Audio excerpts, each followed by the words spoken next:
Good morning, everyone. This is Rick. I am going to attempt to remove and clean some staples in a Detective Comics number 319. Here's this book. It is a Batman book from 1963. Got some stains too. We'll clean those off. Those are no problem. We can get that. That's old school stuff. We can get that. Problem is these staples here. So they got a staple here. It's rusty, and it's not too bad in the paper. So we'll try our luck. So I did just a little bit of experimenting on some newer books before I started this video with you guys. So what I learned was it's probably best to actually just do one staple at a time. And so that's what we're going to do today. And I am going to make binder clips, my friend, today. Why is it better to do one staple at a time, even though it takes way more time to do it clearly? The reason is because you keep the pages lined up better. Because one of the things I've discovered is that you get staples back in can actually be quite difficult. So I am going to clip this up and then we'll start. So now you can see that I have 4 binder clips on this book to keep the pages aligned. And what we're going to do here is, I'm going to zoom in on this staple if possible. Here, I'll get this book on here for you. Let's see here. What we're going to do is use a thing called a scupula, which looks like this. It's got a rounded back to it. And if the staple is really tight staple, I've learned to put a piece of plastic underneath it.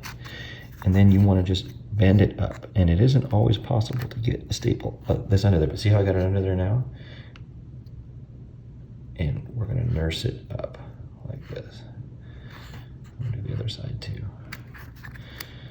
Get that under there. If it seems difficult to get that up, then you can pinch it with a pair of pliers and then pull it up slightly and then get it under there. But we are being very conscious of work hardening this piece, and so we don't want to do that.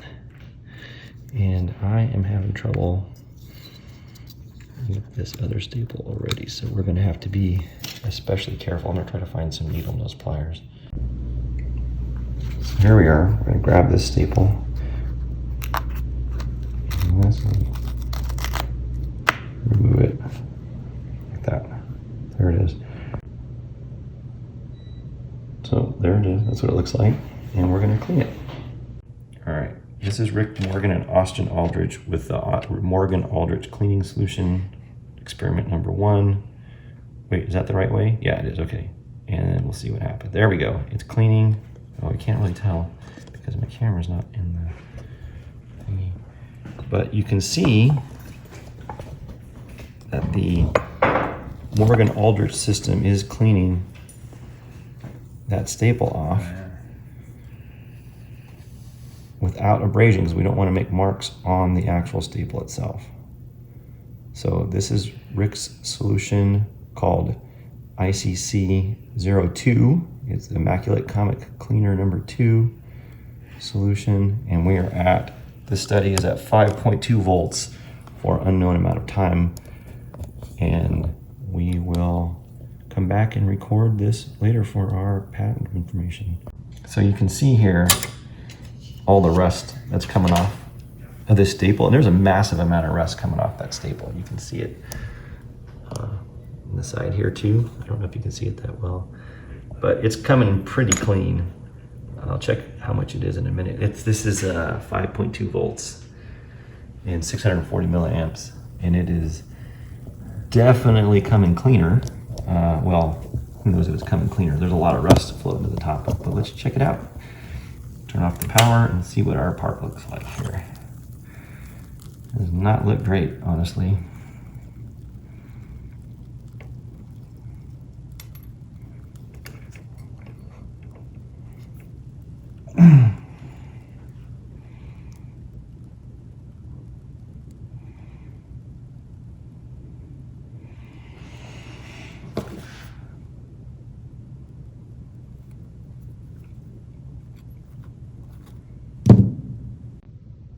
So after rinsing it off, it looks a lot better.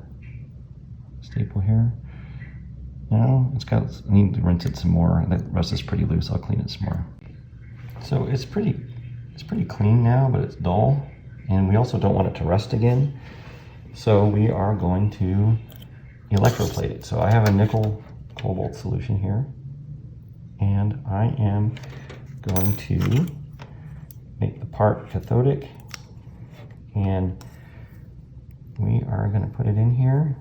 And I'm going to use a lighter anode. I think that might come off. So we're going to put this in and we're going to see. Oh, I should use stainless steel. I'll use this, but I'll have to turn off the camera. I need both. I need some time to set this up. All right, here's the process. We're going to take this staple and we're going to put it in here and we're going to plate it with nickel. It's a little bit too high. Voltage, I want that a little bit lower. And we're going to plate it. You see?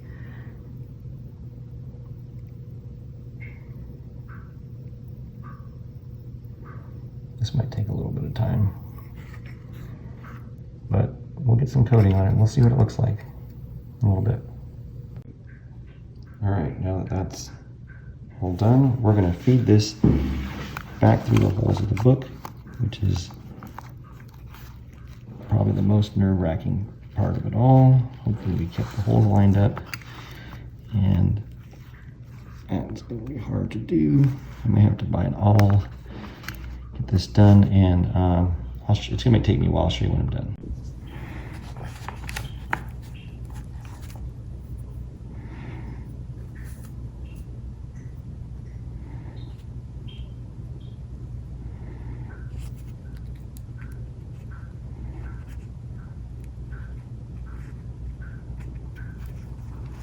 Change the distance from the staples or the handling, which is what I didn't want to do, but I gotta find the holes again.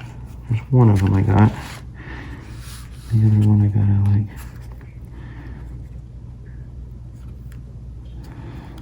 nurse through here somehow. Find that hole.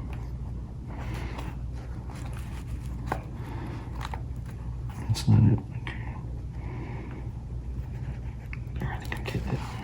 Got it. Not all of it, most of it. There we go. Got it. Hold that in place. Bend this over.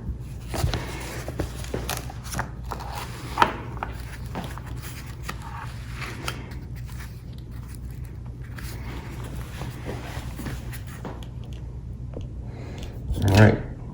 So let's see here. Okay. So that came through.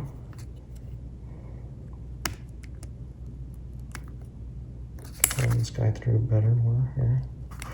It's important that it's straight up and down with the book binding. Then what I'm going to do is I take my scapula and I bend the staples in around this end here, like semicircular, as much as I can. I don't really want to bend them too much. Bring that down. Bring that down. I want them to look sort of bent, but that's not going to happen. Very oh geez. You got to keep pressure on this part, or it'll try to snake its way back out of the book. And then let's get it into mine a little bit. Cut around them. And then this thing, I'm just going to fold the staples back over. I hope they didn't work harden. I don't think they did.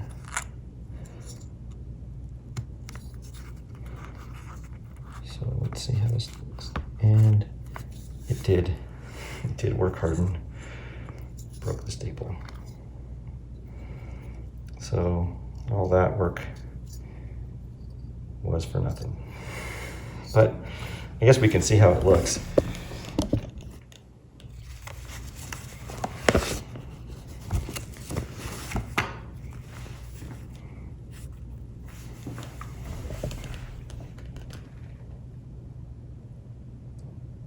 better?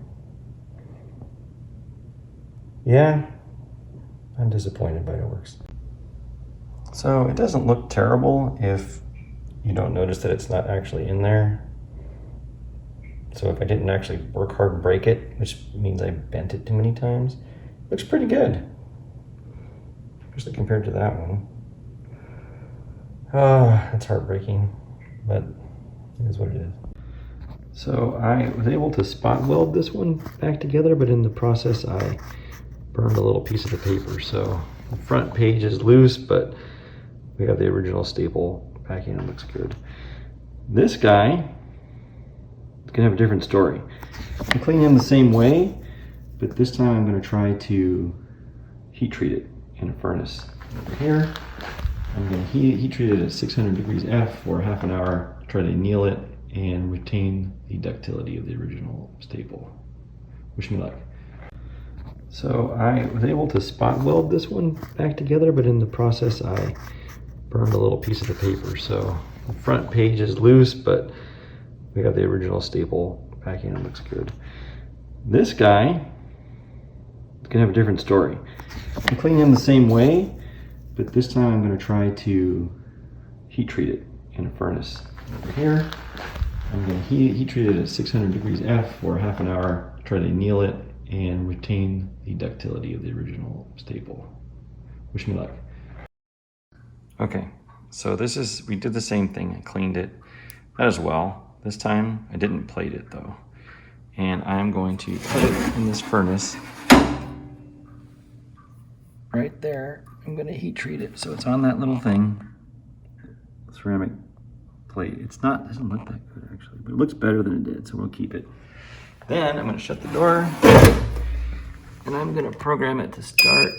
It's gonna go to 550 degrees for 16 hours and 11 minutes.